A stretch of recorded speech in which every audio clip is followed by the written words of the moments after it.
저는 한 2000여 회의 집회를 하면서 한 10년이 넘게 순회 사역자로 지금까지 지내왔습니다. 우리 산돌교회처럼 모든 예배에 지속적으로 참여하시는 교회를 지금까지 본 적이 없습니다. 사실입니다. 코로나를 지나면서 많은 교회들이 숫자가 줄어들고 그렇게 했지만 증가한 교회도 굉장히 드문데 우리 교회는 증가했다고 들었습니다.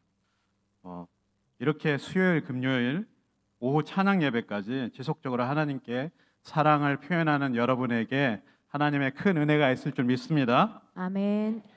하나님께서 더욱 지속적으로 우리 교회에 큰 은혜를 부어주시기를 원하는데요. 그리고 평상시에 저희 영어교회 다 이민자들이고요. 또 이민 노동자 여러분들인데 여러분께서 사랑을 늘 보여주시고 함께 해주셔서 너무나 감사한 마음을 제가 그분들 대신해서 이 시간에 전합니다. 한국 속담 중에 배은망덕이라는 말이 있습니다. 은혜는 저버리고 덕을 잇는다. 그리고 한마디로 얘기하면 배신인데요. 배신에 대해서 잘 나타낸 하나의 소설이 있습니다. 빅토르 위고르가 쓴 소설 레미제라블이라는 명작 중의 명작 소설입니다. 장발장이 주인공인데요. 가족을 먹이기 위해서 빵 한 조각 훔쳤다가 19년이라는 긴 세월을 감옥에 갇혀 있었어요. 마침내 이제 감옥에서 나온 그를 아무도 받아주지 않았습니다. 하지만 미리엘 주교라는 사람은 장발장을 받아주게 되었어요. 근데 그 집에서 정말 잘해줬는데 배은망덕하게도 주교 집에 있는 은접시들을 다 훔쳐가지고 야반 도주를 하게 됩니다. 그리고 다시 경찰한테 잡힙니다. 그래서 잡혀와서 미리엘 주교 집으로 끌려왔어요. 근데 거기서 미리엘 주교가 뭐라고 얘기합니까? 이 접시들 내가 다 줬다고. 그렇게 해서 장발장을 구해줍니다. 그리고 그것도 모자라가지고 은촛대를 또 줘요. 그래서 그 아름다운 사랑에 감복한 그는 그날 밤 회개하고 그리스도 예수를 믿게 된다. 이런 내용입니다. 하지만 오늘 본문에 나오는 배은망덕한 사람들은 장발장처럼 회개하지를 않습니다. 오히려 배은망덕을 뛰어넘어 인면수심과 같은 일을 저지르고 맙니다. 오늘 말씀 본문은 굉장히 유명한 예수 그리스도의 비유입니다. 오늘 비슷한 내용이 공관복음 마태복음에도 나오고 누가복음에도 나옵니다. 이 비유에 비교되었던 유다 종교 지도자들, 이 비유를 듣자마자 바로 알아차립니다. 내 얘기를 하는구나. 예수께서 공생의 사역을 하시면서 끈질기게 따라 붙어서 괴롭히던 자들입니다. 누구냐면 바리새인인데요. 우리는 구별됐어. 보통 사람들하고 달라. 이렇게 법을 철저하게 지켜 우리는 이렇게 주장하는 바리새인들, 사두개인들, 사독 계열의 제사장 후손임을 자처하는 그런 사람들입니다. 그리고 율법을 누구보다도 잘 알고 지키고 어떻게 적용하는지 가르쳐주는 사람들이 율법학자들이고요. 그리고 돈으로 대제사장 직분을 산 레위 지파도 아닌 그런 또 한 그룹이 있습니다. 거기에도 그것도 모자라서 로마 제국에 돈을 주고 왕권을 산 이두메 족속들이라고 하는 에돔 사람들도 있어요. 진짜 왕은 그리스도 예수인데 자신들이 왕처럼 행동하는 사람들이 그렇게 많았습니다. 그들은 어떻게 하면 그리스도 예수를 무너뜨리고 자신들의 왕국을 세울 수 있을까? 그것이 그들의 최대의 관심거리요 지향점이었어요. 자신들을 대상으로 예수님이 빗대어 말씀하신 걸 바로 알아차린 것입니다. 이분들은. 그도 그럴 것이 이 비유라고는 하지만 너무 분명한 비유입니다. 이게 딱 들으면 바로 다 알아요. 그래서 저와 여러분이 오늘 그 당시로 돌아가서 과연 예수님이 어떤 비유를 하셨고 특별히 예수님의 자신을 설명하실 때 모퉁이의 머릿돌이라고 하시는데 과연 그것이 무슨 말씀인지 우리 2000년 전으로 한번 돌아가서 이 사순절에 다시 한번 살펴보는 시간 되었으면 좋겠습니다. 굉장히 여러분들 많이 들으신 설교일 거예요. 하지만 오늘 한번 다시 돌아가 보겠습니다. 첫 번째로 오늘 본문 말씀에 보면 하나님은 구약 시대에도 사랑의 하나님이셨습니다. 한번 따라해 봅니다. 하나님은 구약 시대에도 사랑의 하나님이셨습니다. 오늘 비유가 쭉 나오지만 그 비유의 포도원은 하나님이 유대인들에게 맡기신 제사장 나라로서의 사명이었어요. 포도원 주인은 당연히 성부 하나님이셨고요. 오늘 그럼 농부는 누굴까요? 농부는 맞습니다. 하나님의 택함을 받은 이스라엘 백성. 여기서는 특별히 유대 지도자들 말합니다. 너무 길어서 안 읽었지만 포도원 주인 하나님 아버지는 포도원을 멋지게 꾸며서 그 포도원을 새로 주고 완전히 맡기고 타국으로 가십니다. 그 말은 하나님 아버지께서 이스라엘을 택하시고 택한 백성을 삼으시고 너희들이 한번 제사장 나라를 멋지게 한번 세워봐. 그렇게 하고 맡기셨던 거죠. 그랬더니 그들을 노예로 생고생하던 이집트에서 빼내서 가나안 땅이라는 그 땅까지 주셨습니다. 항상 그들과 예배받고 복을 주시기 위해서 언약까지 맺으셨어요. 너희가 만약 내 말을 잘 듣고 나의 명령을 순종한다면 내가 영원토록 너희 왕이 되고 너희는 내 백성이 되리라고 언약을 맺었습니다. 이런 은혜가 어디 있습니까? 그런데 이 모든 엄청난 은혜를 주시고 딱 한 가지 말씀하셨습니다. 내 마음과 뜻과 정성을 다해 나를 사랑하라. 그리고 내 이웃을 사랑하라. 이 두 가지예요. 그리고 단 하나는 안 된다. 그게 뭐냐면 우상 숭배입니다. 우상을 만들지 말고 섬기지 말고 예배하지 말고 나만 섬겨라.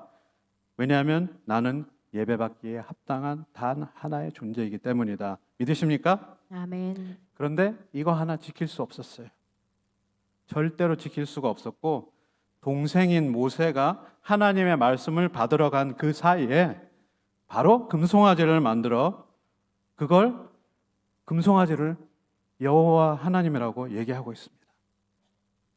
하나님이 얼마나 기가 막히셨으면 이 모든 이스라엘 백성들을 여기서 그냥 다 끝내고 내가 모세 너와 너희들의 자손들로 새 판을 짜겠다 이렇게 말씀하셨겠어요. 우상 숭배, 혼합주의의 뿌리는 이렇게 시작돼서 구약 전체를 아우릅니다. 하나님 말고 다른 것을 섬기고 싶어하는 그 배은망덕한 결정체가 이스라엘 백성이었다는 것이죠. 그런데 하나님은 그들 택한 백성을 삼으시고 이제 맏아들 역할을 하면서 세계 복음화에 좀 앞장서라고 하시는데 이스라엘 백성은 늘 동떨어진 삶을 향해서 완전히 반대로만 철저히 말을 안 듣는 백성으로 나아갑니다. 근데 그들을 하나님은 정말 오랫동안 참으십니다. 그리고 계속해서 선지자들을 파송하세요. 그리고 뭐라고 합니까? 얘들아 돌아와라. 이사야, 요엘, 아모스, 하박국, 요나, 호세아, 예레미야, 에스겔, 다니엘, 학개, 스가랴, 엘리야, 엘리사 얼마나 많이 보내셨는지 모릅니다. 보낼 때마다 절대로 이스라엘은 그 선지자들의 경고를 듣지 않습니다. 그리고 오히려 얼마나 많이 학대했는지 몰라요. 선지자들이 겪은 고초는 말로 못합니다. 뺨도 얻어맞고 감옥에도 갇히고 예레미야 선지자는 물 없는 우물에 빠져서 빵 한 조각으로 연명하고. 근데 하나님이 왜 그렇게 안 되는 줄 알면서 어차피 쟤네들은 내 말 안 들 거야, 내 말 안 들을 거야 라는 걸 아시면서도 왜 선지자를 굳이 보내서 생고생을 시키셨을까요? 왜냐하면 그럼에도 불구하고 하나님은 이스라엘 백성을 사랑하셨기 때문입니다. 아멘. 너희들 계속 그렇게 가다가는 정말 망할 거야. 내가 너희를 얼마나 사랑하는데 도대체 왜 너희들은 나를 배반하냐. 그렇게 하다가는 물고기가 물을 떠나면 죽는 것처럼 너희들도 죽고 말 거야. 절대로 나를 떠나지 말고 배신하지 말아라 하고 말씀하시는데 그럼에도 불구하고 이스라엘 백성들은 항상 떠납니다. 여러분 사랑하는 자녀가 혹시 어릴 때 젓가락 가지고 노는 적이 있습니까? 생각해 보십시오. 아주 위험한 일입니다. 그 철로 된 젓가락을 이렇게 잘못 장난치다가 큰일 날 수 있잖아요. 근데 혹시 그 아이가 그 젓가락을 가지고 그 전기 이렇게 들어오는 데 있잖아요. 거기를 이렇게 찌른다고 생각해 보십시오. 여러분 어떻게 하시겠어요? 한번 찔러봐. 그렇게 하시겠어요? 아니면 여러분들 뛰쳐가가지고 팍 밀치시겠어요? 밀치시겠죠. 여러분 자녀를 사랑하신다면 하나님 아버지께서 하셨던 것이 바로 그것입니다. 얘들아 제발 돌아와. 이제 그 생활에서 이제 나만 좀 섬겨. 우상을 좀 버려. 하나님께서 왕을 세우셨지만 그 왕들 또 다 실패합니다. 그래서 하나님께서 경고하신 대로 너희들 내 말 안 들으면 망할 거야 라고 하신 말씀대로 북이스라엘은 아수르에 망하고 남유다는 바벨론에 망합니다. 끊임없이 외치셨던 하나님 아버지의 음성, 돌아오기를 원하셨던 음성, 지금도 마찬가지입니다. 잃어버린 그의 백성을 찾고 계십니다. 저와 여러분은 이렇게 하나님의 사랑을 절대로 거절하는 이스라엘 백성이 되지 않기를 원합니다. 아멘. 두 번째, 이들은 사랑의 결정체로서 보내신 그리스도 예수까지 죽이기와 맙니다. 오늘 본문에 설마 내 아들을 보내면 저 농부들이 잘 대우해 주겠지 하고 포도원 주인인 하나님이 예수 그리스도를 보내주신 것까지 말씀해 주십니다. 그게 쉬운 결정이었겠어요? 영국의 엘리자베스 여왕이 최근에 돌아가셨죠. 근데 엄청 오래전에 에드워드 8세라는 분이 계셨어요. 그분이 국왕인데 1930년대 이야기니까 엄청나게 오래된 이야기인데 그때만 하더라도 영국의 영향력은 정말 대단했습니다. 인도가 다 영국의 지배에 있었고 현재도 그렇지만 영국령에 속한 한 50여 개의 국가가 있었습니다. 그런데 그런 막강한 그에게 심슨 부인이라는 사람이 딱 나타나요. 미국 사람인데 사랑에 눈이 먼 에드워드 8세는 그의 국왕직을 포기하고 영국에서 추방당하는 것을 무릅쓰고 결혼하고 맙니다. 이 둘이서 결혼하는데요, 세기의 사랑이라고 부릅니다. 이분이 최초로 사랑을 위해서 자기 왕관을 버린 사람이에요. 영국에서. 얼마나 대단한 사랑입니까? 그죠? 그런데 그것과는 절대로 비교할 수도 없는 하나님 아들의 지위를 포기한 그 사랑을 어떻게 우리가 상상해 볼 수 있겠습니까? 우리가 이해할 수도 없는 사랑이죠. 그렇다면 하나님 입장에서 보면 다 내 아들까지 보내서 죽게 내버려뒀는데 이 사실을 거부한다? 이거는 용서가 안 되는 겁니다. 마치 오늘 비유처럼 말입니다. 포도원의 농부들에게 종들을 보내서 똑바로 좀 하지. 얼렸다 달렸다 했지만 절대 말을 안 듣고 그 아들까지 보내실 수밖에 없었던, 하지만 여전히 듣지 않는 농부들, 바로 유대의 종교 지도자들입니다. 그들은 그리스도 예수를 죽여버립니다. 그런데 이 비유대로 그리스도 예수는 십자가에서 모든 것을 이루셨습니다. 믿으십니까? 아멘. 그리스도 예수는 얼마든지 죽지 않으실 수 있으셨어요. 계속해서 귀신을 쫓고 병자를 고치고 죽은 자를 살리고 하시면서 인기를 얼마든지 얻으실 수 있었습니다. 하지만 그렇게만 하면 구원 사역을 이루실 수가 없잖아요. 그분은 너무나 독특한 것이 대제사장이면서 화목 제물이 되셔야 하는 기가 막힌 상황에 있었습니다. 바로 농부들에게 죽임당한 포도원 아들처럼 말입니다. 예수께서는 정말 하시는 모든 일이 100% 선하셨습니다. 아무리 그리스도 예수를 책잡아서 쓰러뜨리려고 해도 아무 죄도 찾을 수가 없었습니다. 당연하죠. 그가 하시는 모든 일은 동기도 선하고 과정도 선하시고 결과까지 완벽하셨습니다. 아멘. 밤이 맞도록 병자들을 고치시고 한센인 병자들까지 고쳐주신 분이 그리스도 예수십니다. 그 당시 한센인들은 부정하다 해서 만지지 않았습니다. 하지만 그리스도 예수는 그들을 사랑하셔서 고쳐주셨어요. 38년 된 병자를 안식일에 고쳐주십니다. 그러면 당시에 지도자들이 또 공격해 올 걸 뻔히 아시면서 그렇게 하셨습니다. 왜냐하면 사람 살리는 일이니까요.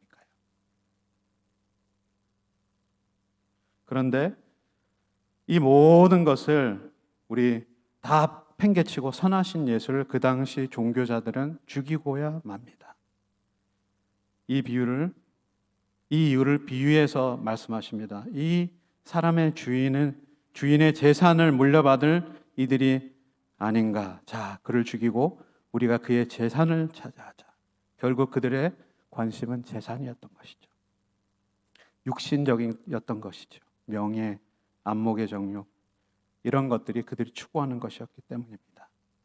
창조주 그리스도 예수도 그 사람들한테는 제거의 대상일 수밖에 없었습니다. 그러나 진정한 권위자는 누구십니까? 아무리 힘쓰고 애쓰고 그리스도를 죽였다 하더라도 결국에 어떻게 됩니까? 오늘 세 번째 마지막 결론입니다. 모든 것이 가장 중요하고 가장 기초가 되신 분이 그리스도 예수십니다. 모퉁이의 머릿돌이신 그분은 절대로 없어서는 안 되는 존재시고 처음이요 마지막이신 분이십니다. 아멘. 이렇게 설명합니다. 예수님께서 너희는 성경에서 이런 구절을 보았을 것이다. 집 짓는 사람들이 버린 돌이 오히려 그 집의 주출돌이 되었구나. 주께서 하시는 일이라 우리에게는 놀랍게만 보입니다. 사실 저렇게 옛날에는 건물을 짓다가 정으로 이렇게 두드렸다가 잘 안 맞는 돌은 버려버렸죠. 그렇게 세상 사람들은 건축자의 버린 돌 같았지만 그 실은 그리스도 예수는 모든 것 되시는 분이십니다. 시편 118편 22절 말씀입니다. 건축자의 버린 돌이 집 모퉁이의 머릿돌이 되었나니 여호와의 행하신 것이요 우리 눈에 기이한 바로다. 이 날은 여호와의 정하신 것이라 이 날에 우리가 즐거워하고 기뻐하리로다. 하나님께서 정하신 날이 있다고 시편에 말씀하고 계십니다. 바로 여호와의 날입니다.